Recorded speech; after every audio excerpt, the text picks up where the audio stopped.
24. Aquí está Ángel Verdugo. ¿Cómo estás, Ángel? Muy bien, Pascal. Muy buenos días a quienes nos escuchan en este momento. Antes de entrar al tema de hoy, quisiera hacer un apunte muy rápido, sí, Pascal. En relación con este revival, diríamos, de los actos masivos, sí, electoralmente hablando.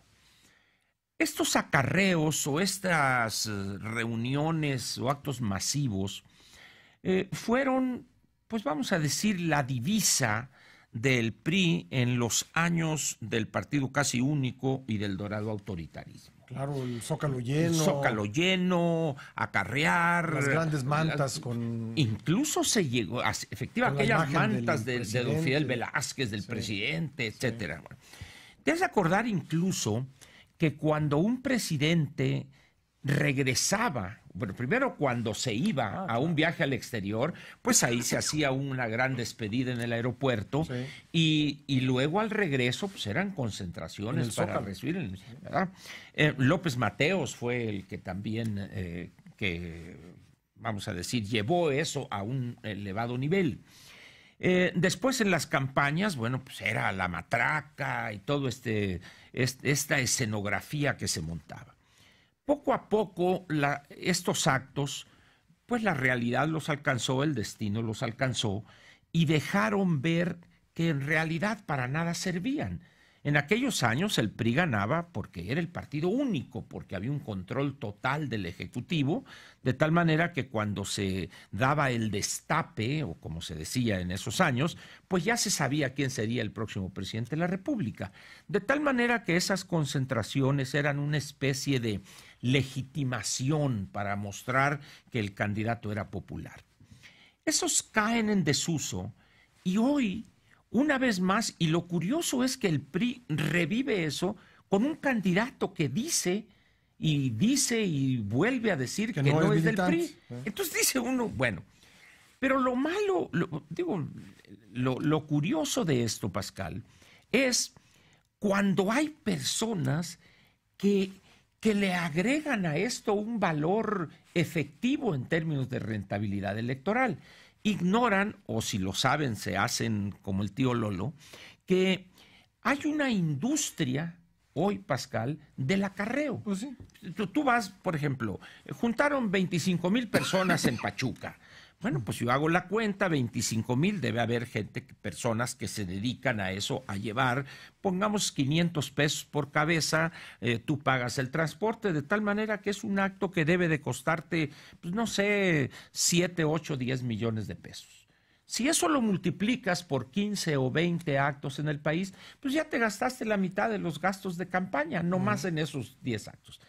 Al final de cuentas, eso no se traduce en votos, porque estas personas que van ahí van a otro y van a otro. Es decir, son, no voy a decir carne de cañón, pero son personas que trabajan en un negocio marginal o complementario, pues les dan 100, 200 pesos y el otro se lleva la diferencia. Aquí lo que me sorprende es, repito, que haya personas que crean eso. Por ejemplo, cuando ve uno los tweets de Vanessa Rubio, de Aurelio Nuño, y dice uno, por favor, señores, o sea, ¿serán ustedes tan tarugos? No darse cuenta, pues si ustedes son los que autorizan la lana para esos actos, ¿verdad? Yo he acuñado una frase que esos actos dan buenas fotos, pero no dan votos. Porque ya ves los drones ahora o helicópteros y se ven impresionantes por la escenografía que arman. Pero señores, eso no da votos. Así es que si piensan que van a hacer ganar a Mid con esos actos, repito, van a recibir una dosis de realidad muy dolorosa. Oye, y si ya suma uno todos esos actos, que además es fácil calcular, número de asistentes, por supuesto, se puede sacar un promedio de cuánto cuesta por el autobús. Todo. Sale 1,000 pesos por piocha, vamos a decir. Vamos a redondearlo en 1,000 pesos. Y multiplica uno el número de actos, el número de asistentes. Y resulta que el tope de campaña quedó atrás, ¿no? Así es, efectivamente. Pues te digo, por eso es muy bueno el libro que escribieron a la limón Luis Carlos Ugalde y María Amparo Casar sobre el dinero sucio, dinero negro en las campañas. Muy bien, pero vayamos ahora al tema, Pascal. Una de las características que tenía la izquierda en los años 60, para ubicarnos de manera más específica, era pensar que el Estado nunca iba a actuar como Estado. ¿A qué me refiero con esto? Cuando un Estado se siente amenazado en su existencia, Pascal, en ese momento no duda en utilizar todos los recursos que tiene a su alcance, que serían primero las Fuerzas Armadas, segundo las policías y luego los tribunales, en ese orden, los usa en el momento en que ve amenazada su sobrevivencia. Esa es una regla de oro que la izquierda en aquellos años, o también los que andábamos en la grilla estudiantil o lo que tú gustes y mandes, no solo, vamos a decir, la ignorábamos, sino que cuando alguien nos trataba de explicar eso, descreíamos de esa persona, de sus planteamientos. El mejor ejemplo que tengo es el 2 de octubre del 68. Es decir, en el momento en que el Estado mexicano ve peligrar la celebración de los Juegos Olímpicos, en ese momento dice, señores, se acabó esto, y raja le vino el 2 de octubre. Contra toda lógica, toda la imagen. En ese momento vale un cacahuate la imagen. La decisión del Estado es poner orden y acabar con lo que considera en ese momento, en ese preciso momento, una amenaza a, en este caso, unos Juegos Olímpicos, su imagen, su misma sobrevivencia, etcétera. Muy bien. Eso lo traigo a colación hoy, Pascal, por la nota que tú diste y la reseña que haces de esto que pasó con los marinos en Ciudad Guzmán. Ciudad Guzmán.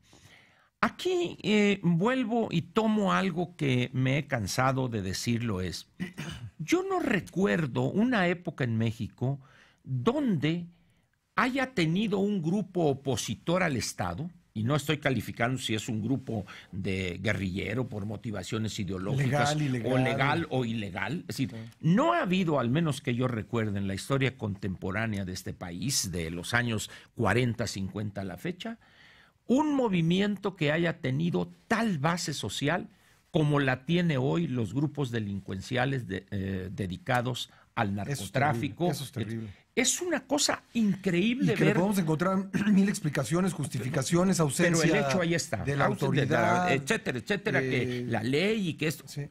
Pero el hecho es la base social tan fuerte, arraigada, que tienen estos grupos delincuenciales. Sí. Cuando tú ves a una turbamulta ahí de 80, 100, 150 personas, donde hay mujeres, niños, jóvenes, adolescentes, etcétera, atacando de esa manera tan cobarde a los marinos. Cobarde porque sabían que los marinos no iban a responder. Efectivamente, ¿no? Parten de esa base, pues sí. Hay también un tabú ahí que tienen ellos que hacer acopio de disciplina y, como dicen coloquialmente, morderse uno y alistar el otro, que la gente interprete lo que digo, ¿verdad? Eso es aparte de cobarde, es una actitud irracional completamente que me lleva a lo que dije en un principio. Si estos grupos continúan creciendo, como todo parece indicar que va a ser, va a llegar el momento en que el Estado, al ver amenazada la estabilidad política del país, la gobernabilidad, en ese momento no habrá duda alguna, y utilizará su capacidad de fuego y hará lo que sabe hacer. A menos, Ángel, que llegue el momento en que la máxima autoridad del país, sea quien sea, diga, pues hay que dejarlos hacer lo que quieran hacer y no se metan con nosotros no nos metemos con ellos. Yo acotaría ahí, o sea, Pascal. ¿eso lo ves posible? No, yo creo que al final de cuentas el Estado, en el momento en que se siente acorralado, al margen de quien esté en la primera magistratura del país, como se decía antes, actúa como Estado. Si el presidente dice, bueno, pues no hagan esto, en ese momento la realidad del Estado lo obliga o lo hace a un lado y actúa así. ¿Por qué? Porque el Estado no es suicida, Pascal. El Estado defiende su sobrevivencia con los ha llegado a recursos. unos niveles de vacío, Ángel, ante el tema delincuencial. Totalmente, pero Que todavía... no solo son la causa, sino también el efecto. Es todo. Estamos acercándonos peligrosamente a eso. Sí. Y estas personas que ahorita atacan de manera cobarde a los soldados, a los marinos, a las policías federales, a la gendarmería, etcétera, en ese momento van a ser los primeros que lloriqueando van a pedirle a las Fuerzas Armadas que los protejan. Van a ser los primeros. Yo creo que estamos cayendo en una situación y nadie advierte ese peligro, Pascal. Nos gusta. Pero hasta se justifica, claro, Ángel, así hasta es. Se justifica, de repente se les presenta como decíamos antes. Se les presenta como luchadores sociales, ¿no? Son unos delincuentes cobardes, además. Yo creo que vale la pena que a eso le prestemos atención y le demos seguimiento. ¿Por qué, Pascal? Con esto termino. A partir del 2 de julio vamos a entrar, como decía ayer en el comentario, en un interregno sumamente conflictivo, confuso, y van a ver la verdadera catadura de quienes hoy se dicen que promueven amor y paz. Eso vamos a verlo a partir del 2 de julio. Por eso mi preocupación empieza a ser, Pascal, ¿cuál será la actitud del jefe de Estado? ¿Utilizará los recursos que tiene el Estado para calmar a esa gente o para decir, señores, ya basta? Porque corre el peligro el país de entrar en una espiral descendente de pérdida de gobernabilidad. Bueno, de entrada para desarmarlos, política, ¿no? Para empezar. ¿No? Y toda la fuerza del Estado para desarmarlos y decir, a ver, y ponerlos tras las rejas, presentarlos a una autoridad judicial con un buen armado de la investigación para que no puedan aducir algún elemento procesal ahí y vuelvan a estar en libertad. Ángel Verdugo, gracias. Nos vemos mañana. Nos vemos mañana.